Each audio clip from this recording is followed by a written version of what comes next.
डर TV presenting खतरनाक रात।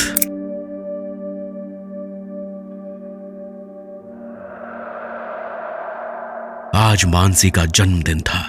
वो आज 8 साल की होने वाली थी। इस खुशी में उसके मम्मी पापा ने घर पर ही एक छोटी सी पार्टी रखी थी। मानसी बहुत खुश थी क्योंकि उसके मम्मी पापा ने आस पड़ोस के सारे घरों में पार्टी का इनविटेशन भेजा था ताकि आस पड़ोस के सारे बच्चे उनके घर पर आएं और मानसी से दोस्ती करें। मानसी को भी पूरी उम्मीद थी कि आसपास के घरों से बहुत से छोटे बच्चे पार्टी में आएंगे, पर मानसी की ये खुशी उस वक्त निराशा में बदल गई जब पड़ोस का एक भी व्यक्ति उनकी पार्टी में नहीं आया।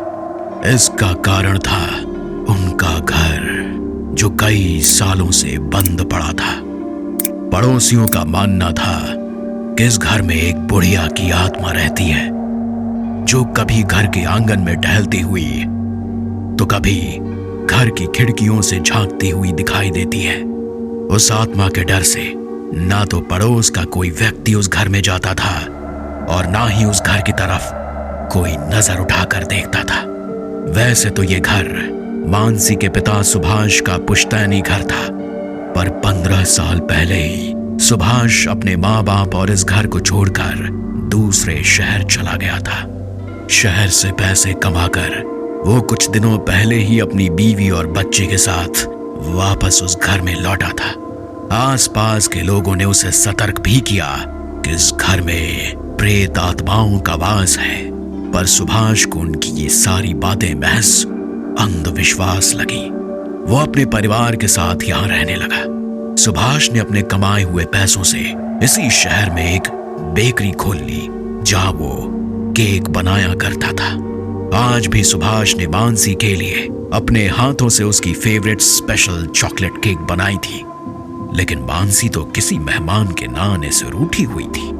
तभी सुभाष और अंजलि ने उसे उसका गिफ्ट दिया। मानसी वो गिफ्ट देखकर बहुत खुश हो गई और बोली, पापा इसमें वही डॉल है ना जो मैंने आपसे खरीदने को कहा था? सुभाष और अंजलि ने खुश होकर हाँ में अपना सिर हिलाया। मानसी बहुत खुश हो गई। उसने केक काटने के लिए चाकू उठा लिया, पर उसने जैसे ही केक काटा उस केक से खून की एक धार बहने लगी। ये देख मानसी चीख पड़ी। सुभाष को भी समझ नहीं आ रहा था कि ये कैसे हुआ, जबकि उसने अपने हाथों से ही केक बनाया था। सुभाष ने जल्दी से उस केक के 2 टुकड़े किए, पर उसके अंदर बस खून ही खून भरा हुआ था। सुभाष ने उस केक को उठाकर कचरे के डिब्बे में फेंक दिया। मानसी बहुत डरी हुई थी, पर उसके मम्मी पापा ने किसी तरह उसे समझा बुझाकर उसके कमरे में सोने के लिए भेज दिया और वो दोनों भी अपने कमरे में सोने चले गए। कुछ देर बाद मानसी अपने बेड पर लेटी हुई थी। तभी उसे वो गिफ्ट दिखाई दिया जो उसके मम्मी पापा ने उसे दिया था। मानसी खुश होकर वो गिफ्ट खोलने लगी। उसने जैसे ही गिफ्ट खोला, उसके अंदर से एक कटा हुआ भयानक हाथ निकला, जिसे देखकर मानसी बहुत डर गई और अपनी आंखें बंद करके चीखने चिल्लाने लगी। उसकी चीख सुनकर सुभाष और अंजलि भागे भागे वहां आए। सुभाष ने जब मानसी से पूछा, क्या हुआ बेटा, तुम चीखी क्यों? तो मानसी ने गिफ्ट की तरफ इशारा किया। सुभाष ने जब जाकर देखा तो गिफ्ट में एक सुंदर सी गुड़िया थी। अरे बेटा, ये तो बस एक गुड़िया है, तुम्हें तो यही गुड़िया चाहिए थी ना? सुभाष मानसी को गुड़िया दिखाते हुए बोला, पर मानसी इतनी डर गई थी कि वो कुछ बोल ही नहीं पाई।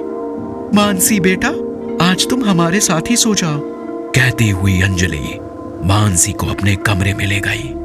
आधी रात के समय मानसी सुभाष और अंजलि के बीच में सोई हुई थी। तभी अचानक उसके कानों में किसी के फुसफुसाने की आवाज आने लगी, मानो कोई फुसफुसाकर उससे बात कर रहा। इतने में मानसी छटपटाकर अपनी आंखें खोलती है तो वो अपने आप को बिस्तर की बजाय एक भयानक बूढ़ी चुड़ैल की गोद में लेटी हुई पाती है। वो बूढ़ी चुड़ैल लगातार मानसी की तरफ देखती हुई उसके बालों को सहलाए जा रही थी। उस चुड़ैल के चेहरे पर एक भयानक मुस्कान थी। जिसे देख मानसी इतनी डर गई थी कि उसका शरीर कांपने लगा। वो भागना चाहती थी, पर चुड़ैल ने अपनी शक्ति से उसके शरीर को इस कदर जकड़ रखा था कि वो टस से मस नहीं हो पा रही थी। पर किसी तरह हिम्मत करके वो जोर से चीख पड़ी। मानसी की चीख सुनकर सुभाष और अंजलि कमरे से बाहर आए। तभी उन्होंने देखा कि मानसी अकेली फर्श पर पड़ी छटपटा रही है। उन्होंने तुरंत मानसी को उठा लिया। इससे पहले कि मानसी अपने मम्मी पापा को कुछ बता पाती, अचानक उनका पूरा घर हिलने लगा, मानो कोई भूकंप आ गया हो। घर की सारी चीजें अपने आप ही जमीन पर गिरकर टूटने लगी। सुभाष और अंजलि डर के मारे मानसी को लेकर घर से बाहर की तरफ भागने लगे, लेकिन तभी घर का दरवाजा अपने आप ही बंद हो गया। सभी लोग घबरा गए, लेकिन अचानक सब शांत हो गया। लेकिन अगले ही पल एक भयानक भूत सबके सामने आकर खड़ा हो गया और देखते ही देखते वो भूत सुभाष के अंदर समा गया। वो भूत पूरी तरह सुभाष पर हावी हो चुका था। सुभाष पागलों की तरह छटपटाने लगा। वो कभी अपना सिर दीवार पर पीटता तो कभी अपने हाथ को अपने ही दांतों से चबाने लगता। उसका हाथ और सिर दोनों लहूलुहान हो चुके थे। अंजलि और मानसी डर के मारे चिल्लाने और रोने के अलावा और कुछ नहीं कर पा रहे थे।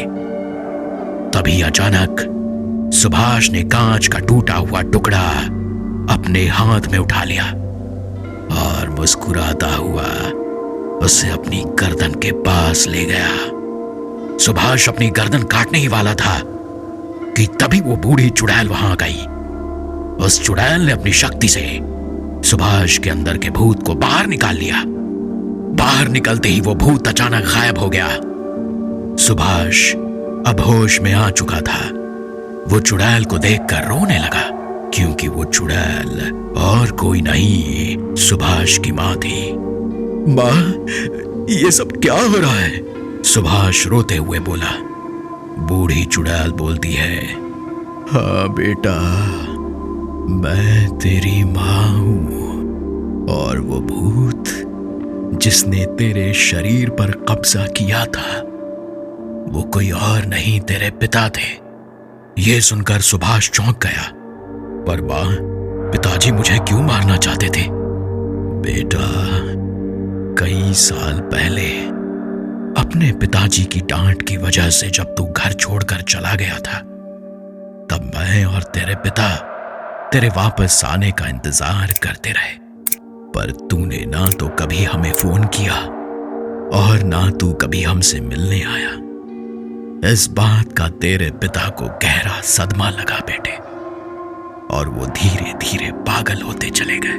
उन्होंने खुद को ही सजा देना शुरू कर दिया।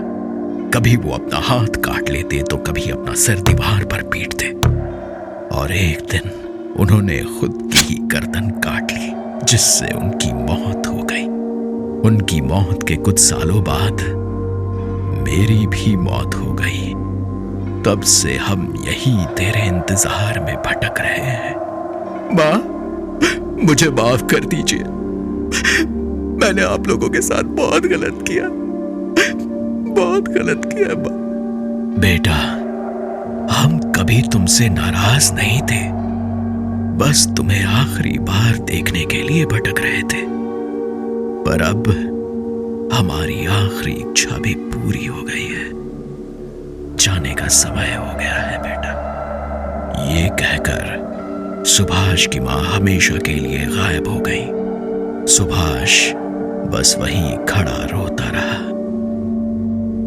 ऐसे ही मजेदार और भूतिया कहानियों के लिए हमारे चैनल को लाइक, शेयर और सब्सक्राइब करें और बेल आइकन दबाना ना भूलें।